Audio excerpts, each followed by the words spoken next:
Olá pessoal, tudo bem? Seja muito bem-vindo ao podcast diário do Rodrigo Lima. Você depois pode rever essa entrevista no meu portal de notícias, o diariodorodrigolima.com.br, e nas minhas redes sociais, no Instagram, no Facebook e no X, o antigo Twitter. Podcast Diário do Rodrigo Lima é o maior canal de informações e notícias daqui na região de São José do Rio Preto, com quase 95 mil inscritos. Meu muito obrigado a todos vocês pela audiência. Inclusive, mais um mês, o perfil do Instagram no Diário do Rodrigo Lima vai atingir 1 milhão de visualizações. Fica aqui meus agradecimentos a todos vocês. Pessoal, e hoje comigo aqui uma entrevista muito importante. A gente vai falar muito sobre o Parkinson, Dia Mundial de Conscientização da Doença de Parkinson, com o neurologista, Dr. Carlos Rocha, do Hospital de Base. Doutor, muito obrigado pela participação aqui no podcast. Muito obrigado pelo convite, Rodrigo. Eu sou neurologista, neurocirurgião, faço essa parte cirúrgica também. E é um prazer estar aqui compartilhando com você conhecimento sobre essa doença importante. O dia 11 de abril marca a data mundial, né, em homenagem ao James Parkinson, é a data de aniversário dele, que foi o médico britânico que descreveu a primeira vez, em 1817, a doença de Parkinson. Então é um prazer estar aqui com você, muito obrigado. Tá certo, doutor. Inclusive o senhor vai estar à frente aí da organização do 4º simpósio de distúrbios do movimento e também o encontro de pacientes, né, com a doença de Parkinson. Como é que vai ser esse simpósio, quando que ele vai acontecer e quem pode participar? Obrigado por essa oportunidade de estar divulgando. No dia 1, 2 e 3 de maio nós vamos promover um 4º simpósio sobre o movimento da FAMERP.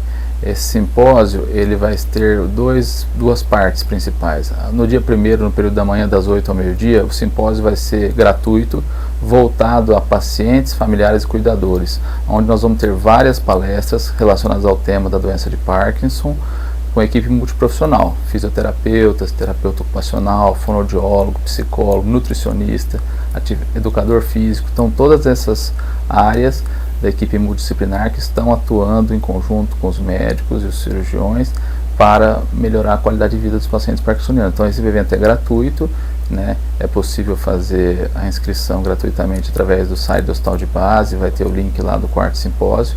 É só estar limitado a 220 pessoas, porque nós vamos fazer um anfiteatro da FAMERP que tem essa capacidade. E para receber os pacientes de forma adequada, nós precisamos ter o controle. Por isso que precisa fazer uma inscrição para a gente ter uma previsibilidade das pessoas. Sim, então esse evento também vai celebrar os 15 anos da implantação do marca-passo cerebral, né? O que representa essa marca para o senhor? Então, após a quinta-feira, no período da tarde, vai começar um evento médico que vai se estender da quinta-feira, dia 1º à tarde, sexta-feira o dia todo e sábado até a hora do almoço. Esse evento ele foi pensado um pouco mais grandioso que os outros eventos, para comemorar uma data significativa, que são 15 anos do início da terapia chamada estimulação cerebral profunda. A sigla popular do inglês é o DBS, Deep de Deep, B de Brain, S de Stimulation, então estimulação cerebral profunda. Essa é uma terapia inovadora, minimamente invasiva, que faz com que melhore bastante os sintomas motores da doença de Parkinson. E nós fomos aqui no Hospital de Base Rio Preto pioneiros no interior do estado de São Paulo.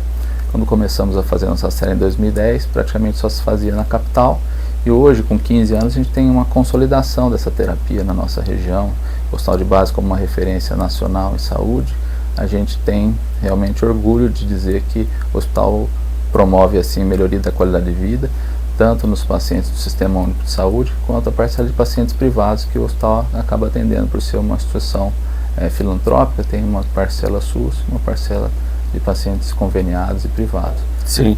Doutor, o pessoal tem muitas pessoas acham que o Parkinson atinge só os idosos, né? Aí eu pergunto ao senhor, o que é o Parkinson no início precoce? É importante dizer que nós enfrentamos aí as estatísticas da Organização Mundial de Saúde, nós temos no Brasil em torno de 200 mil parkinsonianos. O Brasil tem enfrentado um fenômeno de envelhecimento populacional, principalmente na nossa região aqui sudeste, nós temos enfrentado o envelhecimento populacional, e como o Parkinson é uma doença neurodegenerativa, crônica progressiva, ela piora e aumenta a sua incidência com o envelhecimento. Então, estatísticas acima dos 65 anos, cerca de 0,5% a 1%, após 80 anos, até 6% da população pode ter doença de Parkinson. Ela só perde em prevalência a doença de Alzheimer, como a segunda doença neurodegenerativa mais comum. Então a gente normalmente associa a doença de Parkinson àquela pessoa mais idosa, que tem um quadro de tremor, e aí você já fala, não, essa é a doença de Parkinson, é uma doença mais idosa, mas você vai ter pelo menos 20% das pessoas que sofrem doença de Parkinson começando antes dos 50 anos de idade, que é o Parkinson precoce. E muitas vezes algum desses pacientes não tem tremor como a sua manifestação, é a forma chamada rígido-acinética. E muitas vezes, até mesmo para pessoas que não são especialistas, até para médicos que não são da área da neurologia, dedicados ao estudo do movimento, pode no início fazer confusão no diagnóstico, pode haver sintomatologia de dor, então interpreta que é algum problema de coluna, algum reumatismo, alguma fibromialgia, porque a pessoa vai ficando rígida, tem um desconforto corporal e não fica muito bem caracterizado. Então é importante nesse momento do Dia Mundial do Parkinson, levar à luz ao diagnóstico que existe não só a forma tremorigênica, mas a forma rígido-cinética. Não ocorre somente em idosos, existem pessoas abaixo de 50 anos que vão desenvolver doença de Parkinson de início precoce. As pessoas abaixo de 50 anos estão em idade economicamente produtiva, então você precisa ter uma luz sobre o diagnóstico precoce para instituir terapias, seja medicamentosas de forma adequada, seja de reabilitação da equipe multiprofissional, visando o quê? Uma melhora da funcionalidade, a pessoa continuar tendo sua produção, sua profissão, trabalhar, ficar independente, né? E ao mesmo tempo melhorar a qualidade de vida desses pacientes. Então, o objetivo dessa campanha do Dia Mundial de Parkinson é levantar esse olhar no sentido de diagnóstico precoce, tratamento e enfrentamento adequado da doença. Sim. Doutor, como que os sintomas se manifestam nesses pacientes mais jovens e se a genética aí acaba tendo um papel definitivo nessa identificação? Como a gente fala, o que causa a doença, né? No termo médico é a etiologia da doença, né? Você sabe que os pacientes sofrem de alterações genéticas, então tem alguns genes mais comumente associados, o PINK, o PARC2, esses genes estão presentes nessa população mais jovem, não necessariamente eles são passados de pai para filho, menos de 15% dos casos são familiares, assim, que tem vários parentes que tem, mas muitas vezes são mutações que a gente chama de novo, uma mutação nova, né? Esses genes associados ao ambiente que a gente vive, nós temos hoje exposição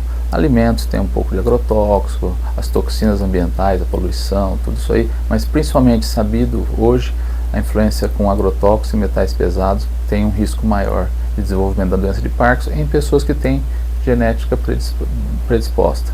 Então é um conjunto de genética e meio ambiente, estilo de vida, fazendo com que haja um risco das doenças neurodegenerativas acontecerem.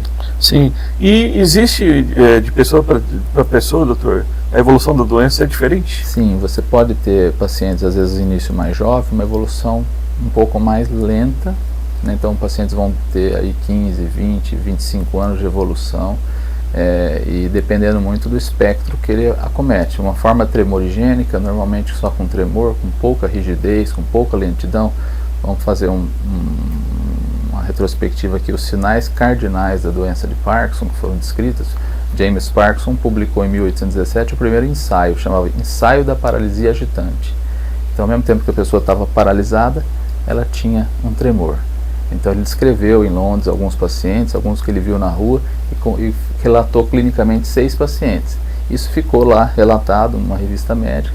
No final dos anos 1890, um neurologista francês chamado Jean-Martin Charcot, que ele que cunhou o termo maladie de Parkinson, mal de Parkinson, porque ele definiu os critérios tremor de repouso, rigidez e oligocinesia ou bradicinesia, que é a lentidão de movimentos, com os 3 sintomas cardinais da doença de Parkinson. E aí ele que cunhou o termo doença de Parkinson, porque Parkinson foi o primeiro a descrever. Então, nesse espectro tremor, a pessoa às vezes tem uma evolução mais suave, mais lenta, a evolução demora para ficar com rigidez, tal, tem uma evolução um pouco mais benigna, entre aspas. Já uma forma rígido-cinética, a pessoa vai tendo uma evolução mais rápida. Então, isso tem diferenças individuais, dependendo do perfil, genes envolvidos e a forma como isso se expressou na pessoa. Sim, doutor, e até o senhor comentou dos colegas a dificuldade às vezes de identificar a doença. Como é que é feito o diagnóstico e qual que é a importância de identificar precocemente? O diagnóstico... Eu estou com 46 anos, por exemplo, né? O senhor falou para baixo de 50, aí a gente fica preocupado, hein, doutor? Nós somos da mesma idade. O senhor tem 46 anos. A gente fala, opa... Então, assim... Acaba sendo uma consulta aqui, né? Não, a gente realmente é importante a gente entender que o diagnóstico da doença de Parkinson ele surge quando as manifestações motoras se iniciam. Mas estudos neuropatológicos já são feitos. Você tem aí um neuropatologista alemão que tem uma teoria chamada Braak, que ele mostra que a doença de Parkinson nada mais é a morte do neurônio acontece por uma deposição de uma proteína normal na célula, no neurônio, e o neurônio vai morrendo. Ele, através de estudos em autópsia, encontrou isso inicialmente no intestino, depois começou a encontrar isso na região do tronco cerebral, nos núcleos relacionados ao sono. Então, muitas vezes existem sintomas chamados pré-motores. Então, você tem alterações no olfato, então achou no bulbo olfatório esses chamados corpúsculos de Levy, que são os marcadores anatopatológicos da doença de Parkinson. Então, você faz uma autópsia do paciente, ele vê que ele tem essas corpúsculos de Levy nas determinadas regiões do cérebro, e isso é um marcador anatopatológico, né? O diagnóstico, como você perguntou, é eminentemente clínico, quando acontecem os sintomas motores. Esses sintomas motores acontecem já numa fase da doença onde a falta da dopamina, que é uma substância, um neurotransmissor que controla, entre outras coisas, a parte de motora, da coordenação do movimento, ela fica em falta porque para de se produzir essa dopamina numa região que chama substância negra. Então, você tem pacientes desenvolvendo, antes de ter o tremor, a rigidez, às vezes uma constipação intestinal, às vezes alterações relacionadas ao sono, um transtorno comportamental do sono REM. O sono REM é a fase onde a gente tem o movimento rápido dos olhos, RM, Rapid Eye Movement. Então você estaria totalmente dormindo, só os olhos mexeriam, estaria sonhando.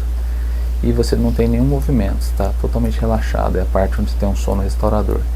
E aí você tem, nas pessoas que podem desenvolver Parkinson, antes ainda de ter sintomas motores, começa a ter esses sintomas de pesadelos, tem às vezes pula da cama, acha que tem um bicho pegando e dá um chute na esposa, tem e aí dá briga, hein, doutor? Tem situações assim que são tragicômicas, né, mas é que podem já levantar o alerta para um neurologista mais sagaz, que olha, isso pode estar relacionado no futuro a uma doença de Parkinson. É claro que você não vai deixar isso como uma coisa certeza, porque pode haver o transtorno comportamental sem evoluir para a doença de Parkinson, mas é um sinal de alerta. Por que é importante o conhecimento desses sintomas pré-clínicos? A perda de olfato, por exemplo, pode estar presente até 60%, 70% dos pacientes parkinsonianos na evolução antes de surgir os sintomas motores. Então é porque você está tendo várias linhas de pesquisa que ainda infelizmente não trouxeram um resultado eficaz, mas para você tentar identificar essa degeneração acontecendo nesse momento, ainda antes da doença se manifestar clinicamente, e tentar agir com medicamentos que vão modular essa deposição dessa proteína normal, que vão parar de morrer os neurônios, então você pararia a degeneração. Isso é uma esperança, tem vários estudos clínicos sendo acontecidos. Alguns mostraram algum resultado em modelos experimentais, em ratos, em macacos, mas em seres humanos, infelizmente, ainda não teve nada que seja comprovado. Então, o diagnóstico eminentemente hoje é clínico. Você pode levantar a mão de alguns exames de imagem, alguns exames funcionais. Você tem a ressonância magnética com a pesquisa nacional da cauda andorinha. Você tem uma cintilografia cerebral com TRODAT, que é uma substância que vai ver a diminuição do marcador de dopamina nos gânglios da base, que é o marcador da doença. Então você tem um diagnóstico eminentemente clínico e, em casos duvidosos, os exames de imagem com ressonância e a cintilografia cerebral com TRODAT podendo nos ajudar a confirmar.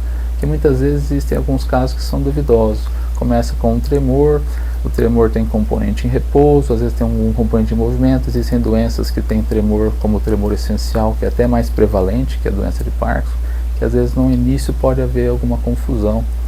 Então você às vezes precisa do tempo para conseguir fechar o diagnóstico. Então nada melhor do que um acompanhamento com um neurologista experiente, e você fazendo o segmento, que às vezes na primeira consulta você não consegue fechar. Você tem às vezes a hipótese, mas você tem que concluir o diagnóstico clínico. O critério mais aceito, chamado critérios do Banco de Cérebro e Londres, ele tem uma sensibilidade que é acima de 85%, que você vê esses 3 sintomas cardinais. Você precisa ter 2 de 3. Você precisa ter tremor de repouso, normalmente ele é unilateral, ele é assimétrico, a maioria das vezes começa no membro superior, raramente pode começar pelo membro inferior, é raro, mas a gente acaba vendo.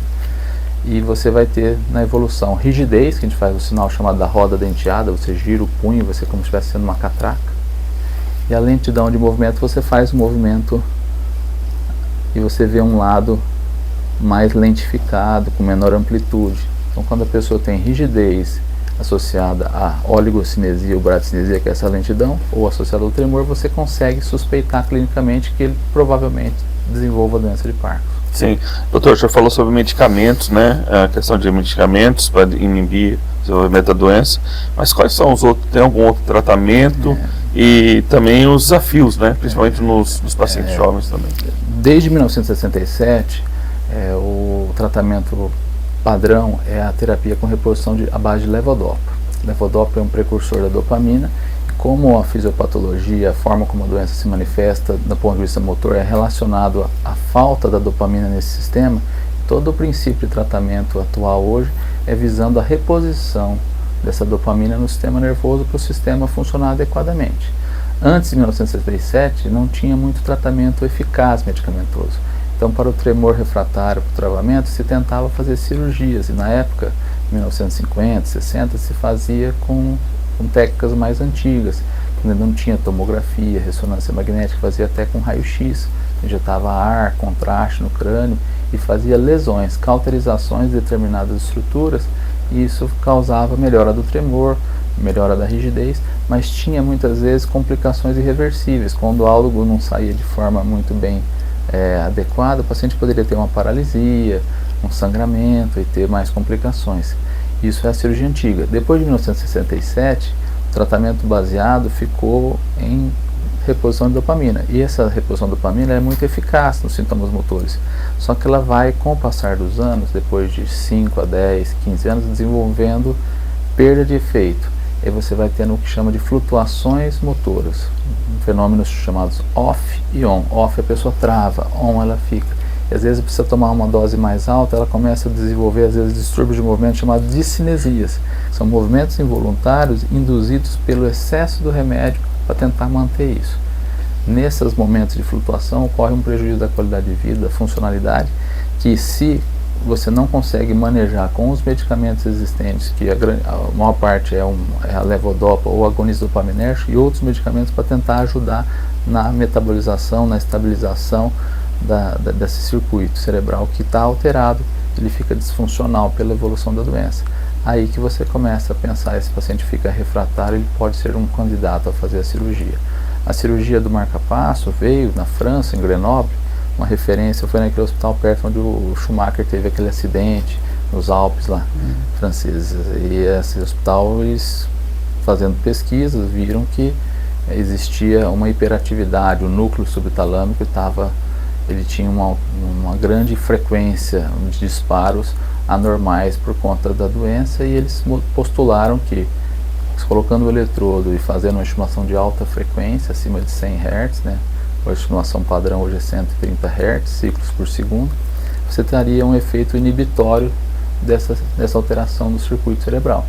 E eles colocaram o marca-passo, estava evoluindo naquela época, marca-passos cardíacos, é como se fosse um marca-passo cardíaco, um eletrodo implantado dentro do cérebro e uma conexão, e vem uma bateria na região peitoral. Então você consegue, através de estímulos elétricos, modular um sistema que já está doente por conta da falta da dopamina, e que pelo uso de medicação no longo prazo vai tendo essas oscilações mais patológicas, e isso muitas vezes não consegue manejar só com remédio. Aí entra a cirurgia visando melhora dos sintomas motores e da qualidade de vida. Infelizmente, tanto o medicamento atualmente disponível quanto a cirurgia não são curativos para a doença.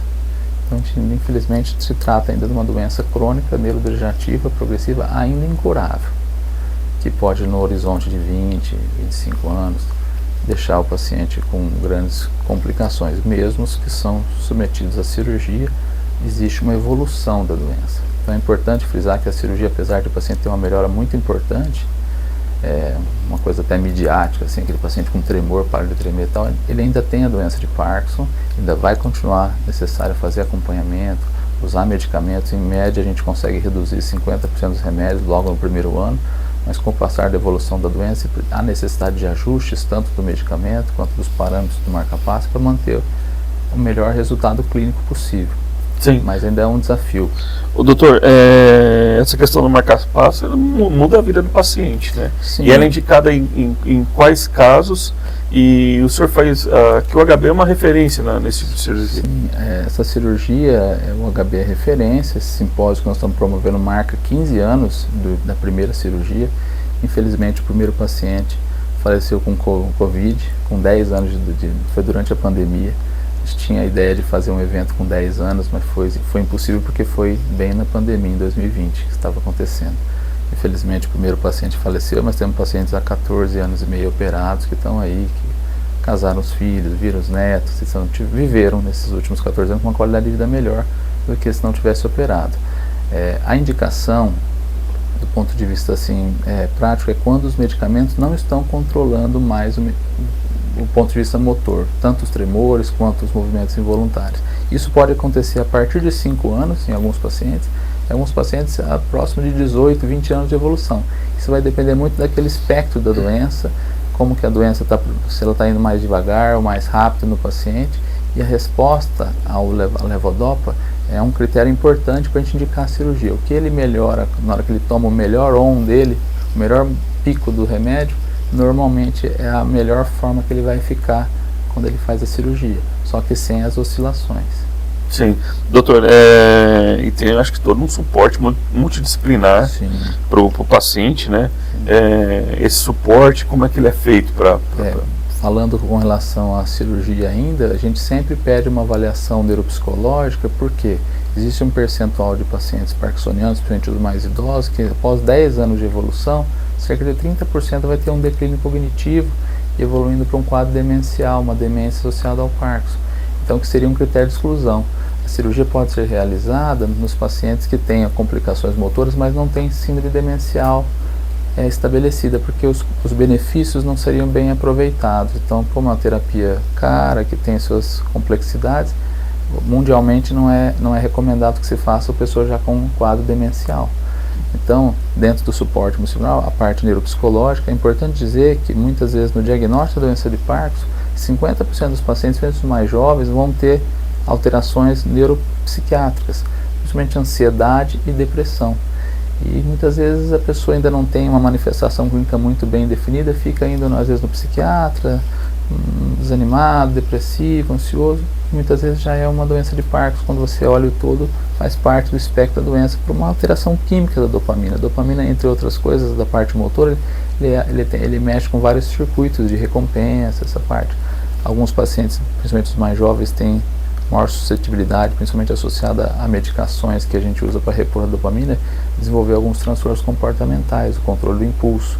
Às vezes alguns podem ter jogo patológico, alguns podem ter alguns comportamentos compulsivos, obsessivos, compras. Então é importante ter equipe multiprofissional, neuropsicólogo, psiquiatra, e a parte física é uma coisa que tem que ser bastante relevada. A parte da fisioterapia, da educação física, a atividade física hoje é considerada neuroprotetora para a doença neurodegenerativa. Então a gente vê muitas postagens relacionadas ao Alzheimer, fortalecer a coxa, a perna, para você envelhecer com menos risco de Alzheimer. Na doença de Parkinson, a Federal de São Carlos já publicou exercício de resistência faz com que a evolução da doença evolua melhor. Então uma série de processos metabólicos associados ao exercício, de liberação de substâncias químicas, neurotransmissores benéficos, vão ajudar na neurodegeneração. Sim, então tem todo um cuidado com a questão da fono, ainda tem fonoaudiólogo isso também. É fundamental. E também a questão do acompanhamento psicológico, né? Sim. Não só do paciente, a família, o grupo familiar também, isso, né? Isso no nosso simpósio vai ser abordado em 2 palestras, na parte para os pacientes e familiares, a parte da fala, porque muitas vezes você imagina, por exemplo, um profissional da comunicação começar a ter uma disartria, uma fala mais lentificada, uma dificuldade de falar, isso compromete profissionalmente a pessoa, né? Eu tive paralisia de Bell.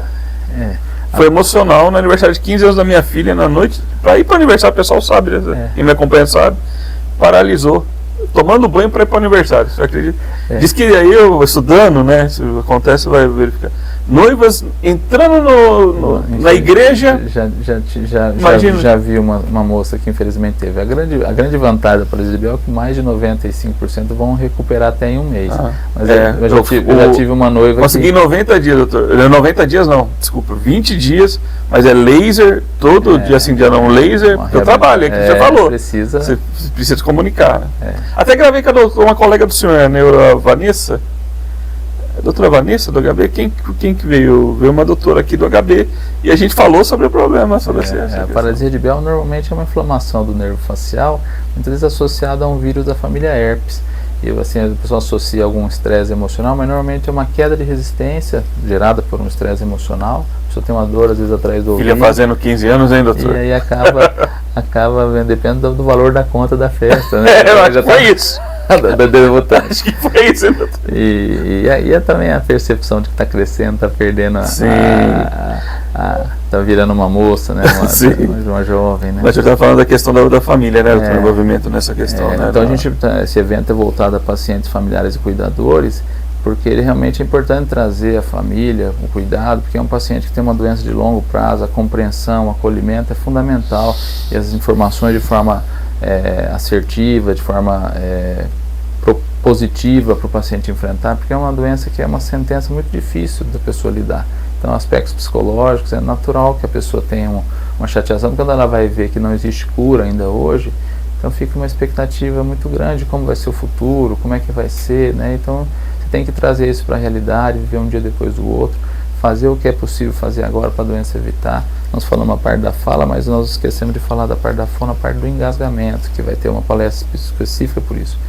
40% dos óbitos, quer dizer, a maior causa de mortalidade no doente parkinsoniano lá nas fases avançadas é por pneumonia, por engasgamento. Então a pessoa, mas eu estou bem, não estou fazendo fono, mas é porque minha fala ainda não está prejudicada. Você vai fazer exercícios para você chegar lá na frente com uma boa condição de deglutição, com uma boa dicção, para você ter menos risco de ter essas complicações. Sim. Doutor, no paciente precoce, justamente isso, eu ia perguntar para o senhor como é que é o impacto na vida social e profissional dessa pessoa. Então, dependendo da forma, tem pessoas que tremor é uma coisa, às vezes, que a pessoa evita, às vezes tem um isolamento social, tem pessoas que têm receio de ser mandado embora, porque fala, vai ter uma doença que vai incapacitar, então é muito esconder de jeito nenhum, né, doutor? Então, você levar sozinho. O objetivo da conscientização Dia Mundial do Parkinson é justamente levar à luz a isso, falar, tem apoio, tem tratamento, tem forma de você ter qualidade de vida. Então, se você está sentindo um sintoma, procure ajuda, procure um neurologista, especialista, ele vai fazer o diagnóstico, ele vai te dar o direcionamento adequado. Mas ficar sozinho com isso, eu acho que nenhuma doença deve ser manejada internamente sem ter o apoio familiar, sem ter o apoio multiprofissional. Sim, e dessa forma, pergunto também como preparar então a família, os cuidadores, para levar essa de uma forma mais leve, né? Sim. Já que quando tem um diagnóstico, que você falou, não tem cura. É um impacto muito forte para a pessoa. A gente já com mais de 20 anos de experiência, a gente tem assim, a vivência de sentir, às vezes o paciente não está preparado para ouvir toda a realidade naquela primeira consulta. Nós estamos falando de pacientes jovens, de qual idade? Olha, eu já tive pacientes que começaram de Parkinson com 22 anos, a gente chama até de Parkinson juvenil, quando abaixo de 20, 25 anos. E sem casos na família? Sem casos na família, pode ser aquelas mutações que a gente chama de novo, é uma alteração do gene, mas ela aconteceu na geração dele. Esses casos puramente familiares, eles têm um início mais precoce, e é um percentual aí menor, 5 a 10% dos casos que vão ter vários casos familiares. Mas às vezes vem uma pessoa no consultório e fala, olha, meu pai tem Parkinson, eu tenho risco de ter Parkinson. Então assim, é sabido que o pai ou a mãe tem tem um risco um pouco maior do que a pessoa que não tem nenhum parente de primeiro grau, mas estatisticamente tem um pouquinho mais, mas não é. Mas não tem um percentual. 85, 90% dos casos são esporádicos, estão surgindo naquela geração por alterações genéticas que ocorreram naquele momento, associada a essa predisposição ambiental, que as pessoas estão expostas. Hoje todo mundo está exposto ao ambiente, algumas, né, consomem ou trabalham às vezes com veneno, sem proteção, as coisas estão um pouco mais suscetíveis, mas em geral é um fator genético e ambiental como as principais possibilidades. Sim.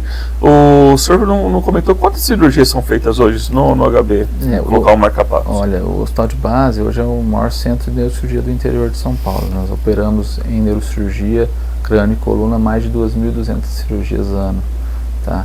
A cirurgia de marca-passo cerebral entre pacientes do Sistema Único de Saúde, nós realizamos no ano passado 15 cirurgias. É importante dizer que algumas cirurgias são implantes novos, outras necessidade depois de 3 a 5 anos de se trocar da bateria, porque ela realmente é uma bateria implantada que tem uma durabilidade de 3 a 5 anos. Juntando a população privada e a população de SUS, nós temos uma casa aí de 40 cirurgias por ano no Hospital de Base. E a pessoa consegue retomar uma vida? Sim, no geral as pessoas mantêm uma boa funcionalidade. É claro que precisa fazer reabilitação multiprofissional, precisa de ajustes muitas vezes do medicamento e do aparelho. Conforme a doença vai evoluindo, vai surgindo sintomas que vão precisando ser manejados. Então não é uma terapia estática, fez a cirurgia, pronto, acabou. É um casamento. Minha esposa brinca que eu tenho mais de 300 filhos, né? Porque a gente tem que ir cuidando e a gente acompanha há 15 anos, então a gente vem evoluindo e alguns sintomas eles são refratários tanto ao medicamento quanto ao ajuste medicamentoso. No passar de 10, 15, 20 anos, alterações posturais, equilíbrio, marcha, fala vai piorando um pouco, a gente vai fazendo ajustes, mas algumas coisas a gente não consegue resolver plenamente. Então esse apoio, esse suporte, esse entendimento das limitações, as expectativas têm que ser realistas com relação à doença. Já tive um paciente que chegou para mim: doutor, eu vou ser curado com essa cirurgia. Eu falei: olha, não vai ser curado, mas eu quero operar amanhã. Eu falei: calma, não é assim. Você precisa entender primeiro o que nós podemos fazer por você, para ajustar a sua expectativa com a realidade, porque senão a frustração vai ser muito grande. E aí o que desenvolve aquilo que a gente conversou anteriormente. Então, né? assim, essa questão toda é fundamental, você ter essa visão holística, entender quais são as demandas, qual a necessidade, o que o paciente espera do procedimento. Porque quando a pessoa às vezes vê na internet um vídeo, a pessoa lá na cirurgia para de tremer na hora, fala: eu quero fazer isso rapidamente.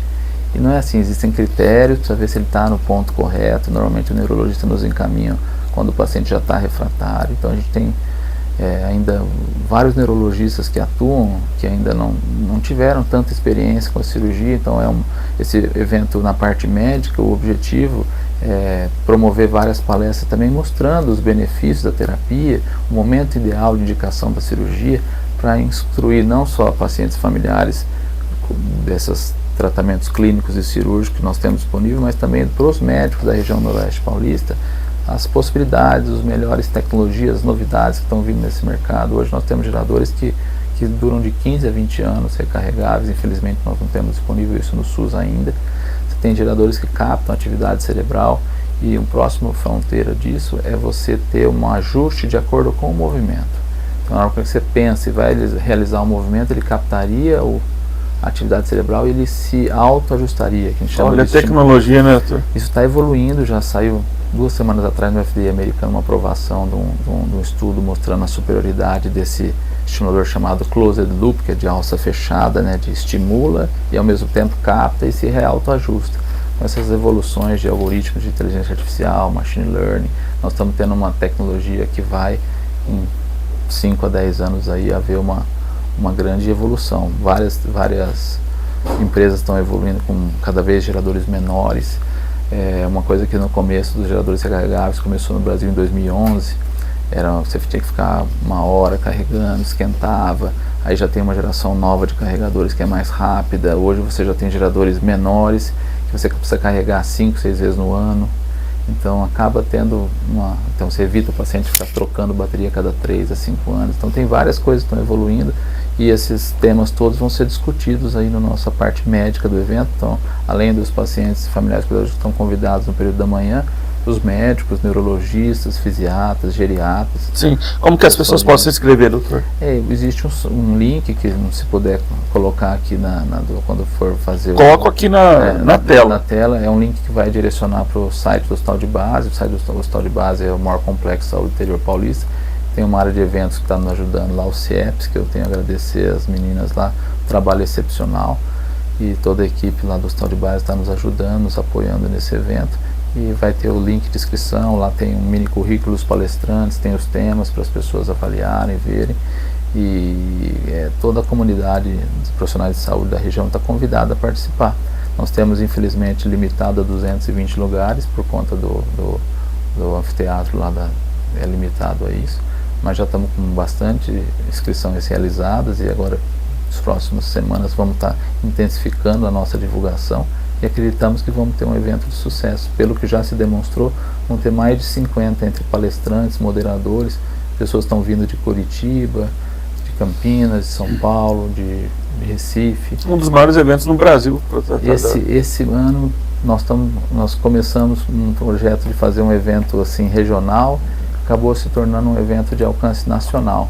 Isso é importante porque consolida o Hospital de Base nessa referência que nós criamos esses últimos 15 anos. Então é uma coisa que está dando bastante trabalho fazer, mas está dando ao mesmo tempo uma recompensa muito boa de ver o que a gente caminhou até aqui. Porque não importa onde a gente chegou, importa é a caminhada, né? Sim, e continuar, né? Dar continuidade. O que a gente aprendeu. E eu combinei que eu não ia dar só uma aula no evento. A minha aula, o tema é 15 anos de DBS no HB, lições aprendidas. Eu me inspirei numa aula que eu assisti no Congresso Mundial de Surmovimento em Nice, na França. Uma colega que está há alguns anos na minha frente, esse congresso, se não me engano, foi em 2019, pré-pandemia, na época ela deu uma aula sobre 10 anos de DBS. Ela está mais ou menos na mesma época do que eu estou fazendo. Ela é uma colega suíça, deu uma aula, eu achei bem interessante a forma como ela abordou a aula. Eu falei, cara, eu quero fazer essa aula também quando eu fizer 10 anos em Rio Preto. Infelizmente a pandemia causou um grande travamento. Essas cirurgias que são consideradas eletivas não foram realizadas. A gente praticamente só operou emergências, aneurismas, tumores nesse período, quase 2 anos, só praticamente emergências, né? Sim. E as cirurgias eletivas retomaram, e a partir de 2023, 2024 a gente tem retomado as cirurgias pelo SUS. Temos expectativas aí de que nos próximos anos conseguimos oferecer ainda mais cirurgias. Nós temos tido impactos importantes aí no governo do Estado de São Paulo. Se me permite falar, a Tabela Paulista tem uma perspectiva de ajudar. O Hospital de Base hoje é o maior produtor de Tabela Paulista de SUS no Estado de São Paulo e do Brasil. E a gente tem aqui de neurocirurgia um volume muito grande de pacientes. A gente está promovendo ações para ser mais eficiente, conseguir fazer mais cirurgias, ter melhores resultados, independente não só da área de Parkinson, todas as áreas. Doutor, qual é a data do simpósio? 1, 2 e 3 de maio. Para os pacientes... feriado, inclusive. Feriado. Nós escolhemos a data de feriado, 1º de maio, porque muitas vezes o paciente tem um filho que trabalha, mas queria saber mais sobre a doença, queria saber como ajudar o pai. Então, como o foco é unir pacientes, familiares e cuidadores com relação ao tema, nós optamos por fazer no dia 1º de maio, que é um feriado. Sabemos que algumas pessoas vão viajar, né? Isso tinha esse risco, porém a gente tem recebido um feedback muito grande dos pacientes. Nossa, eu vou levar meu pai, eu tenho muita dúvida que eu quero retirar lá, então a gente achou que a gente acertou na data. E alguns colegas que vão vir de São Paulo, né, palestrantes, estão vindo às vezes com a família, com os filhos. Alguns vão em Olímpia curtir o parque com os filhos, enquanto o palestrante está aqui fazendo trabalho e turismo. Então é interessante que Rio Preto é uma cidade que está tendo, pela proximidade dos parques aquáticos de Olímpia, essa possibilidade de fazer um turismo de negócios e ao mesmo tempo turismo, né? Então abre várias frentes. A área médica de saúde de Rio Preto sempre foi uma referência pela FAMERP. A faculdade tem mais de 50 anos, né? A gente tem orgulho de ter sido formado lá. Meu pai foi da 2ª turma, então a gente tem uma história ali naquele hospital. A gente acompanhou esse crescimento do Hospital de Base, principalmente nos últimos 15 anos. A evolução foi fenomenal, assim, em crescimento. Então a questão da gestão do hospital tornou tudo isso possível. Então a gente fica contente de ver que o centro lá de convenções moderno da FAMERP vai receber gratuitamente cerca de 200 pacientes, familiares e cuidadores, para receber uma informação de qualidade, celebrar relacionado ao dia do Parkinson, né? Normalmente a gente comemora isso em abril, né?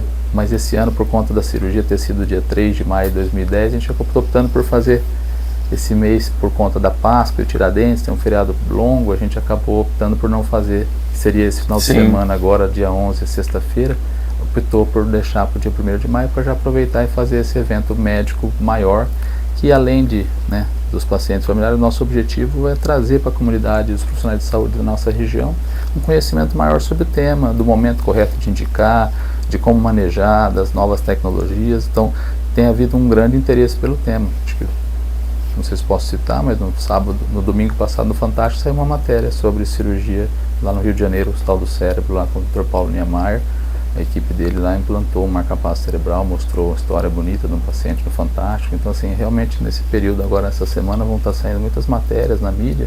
E parabéns pela sua iniciativa. Isso, eu te agradeço, senhor, por uma aula aqui, doutor. Tá nos deixando falar sobre esse tema, que é a segunda doença mais prevalente, só perde pelo Alzheimer, em doenças neurodegenerativas. Então, sim, é importante a gente tem aí um envelhecimento populacional, tem estimativas que esse número de 200 mil vai dobrar até 2030, 2050. Então, a gente tem que estar preparado para enfrentar isso, e os pacientes jovens ficar atento com o diagnóstico e manejo deles, para eles poderem manter uma qualidade de vida, uma funcionalidade, e que é o objetivo ainda do tratamento. E estamos antenados com os tratamentos curativos. Assim que surgir, nós temos no Hospital Escola, surgir pesquisa, a gente vai estar, se Deus quiser, participando, né, permitir, a gente está capacitado, preparado para estar participando. Só precisa surgir essas demandas que ainda não surgiram. Tá certo. Doutor, olha, eu agradeço demais a presença do senhor, esse bate-papo que a gente teve aqui. Igual o senhor colocou, é importantíssimo. O trabalho do senhor é um legado, né? O senhor iniciou há 10 anos, tem muita coisa para acontecer pela frente. O senhor é um jovem.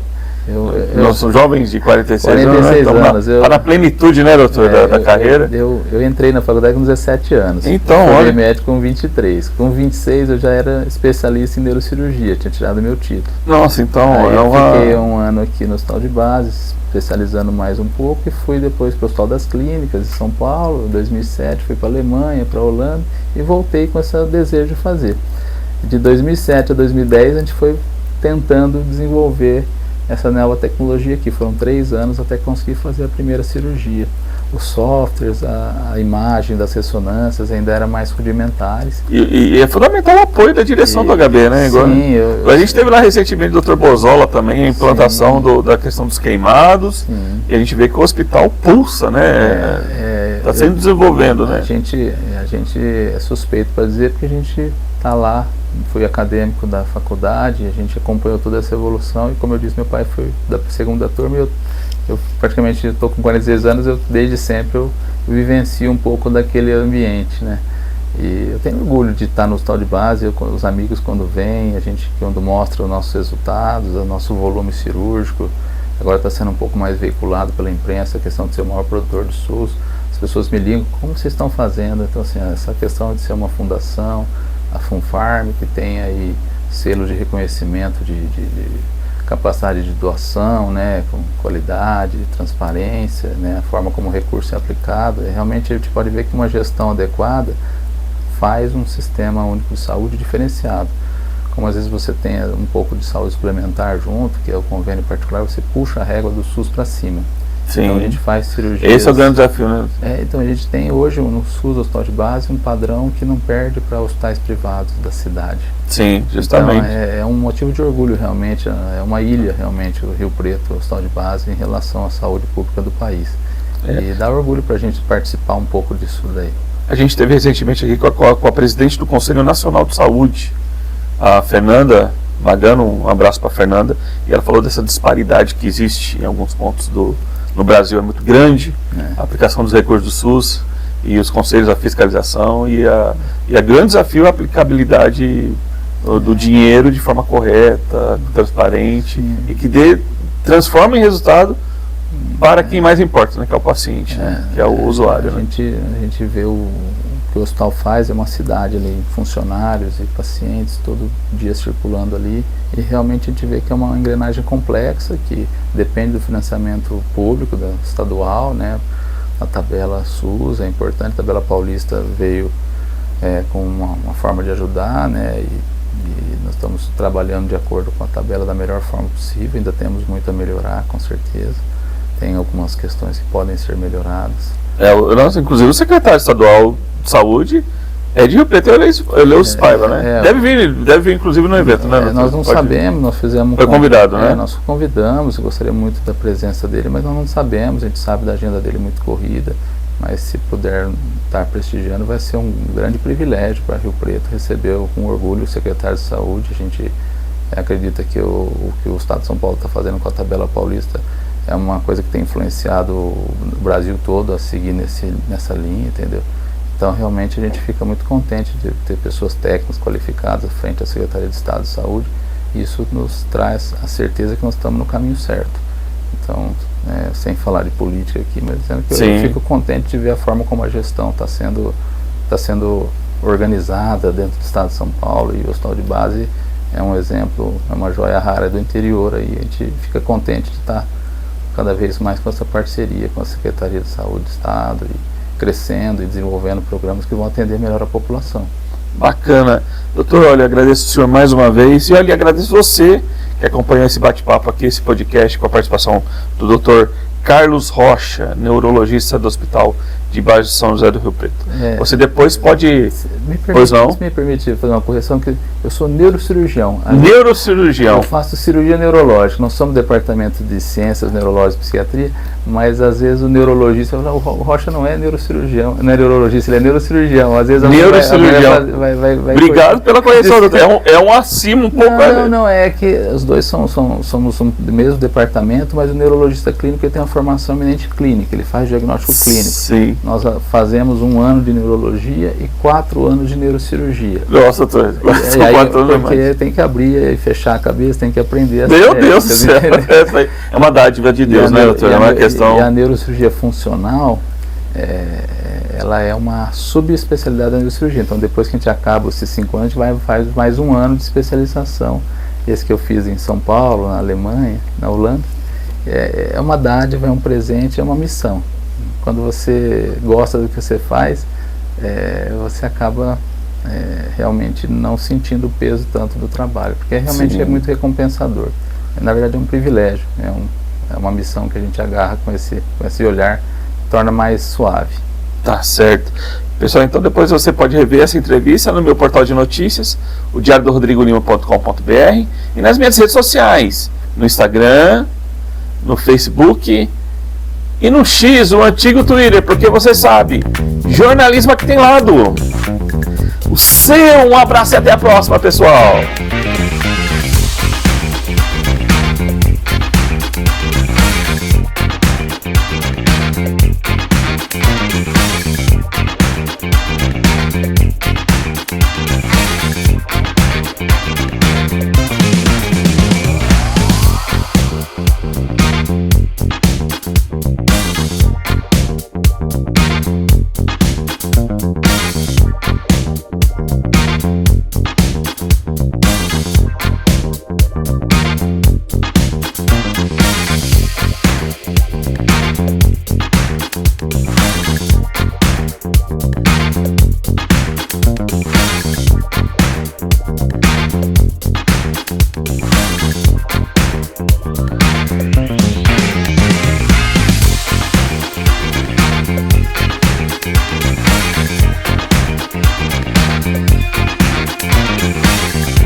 Lima.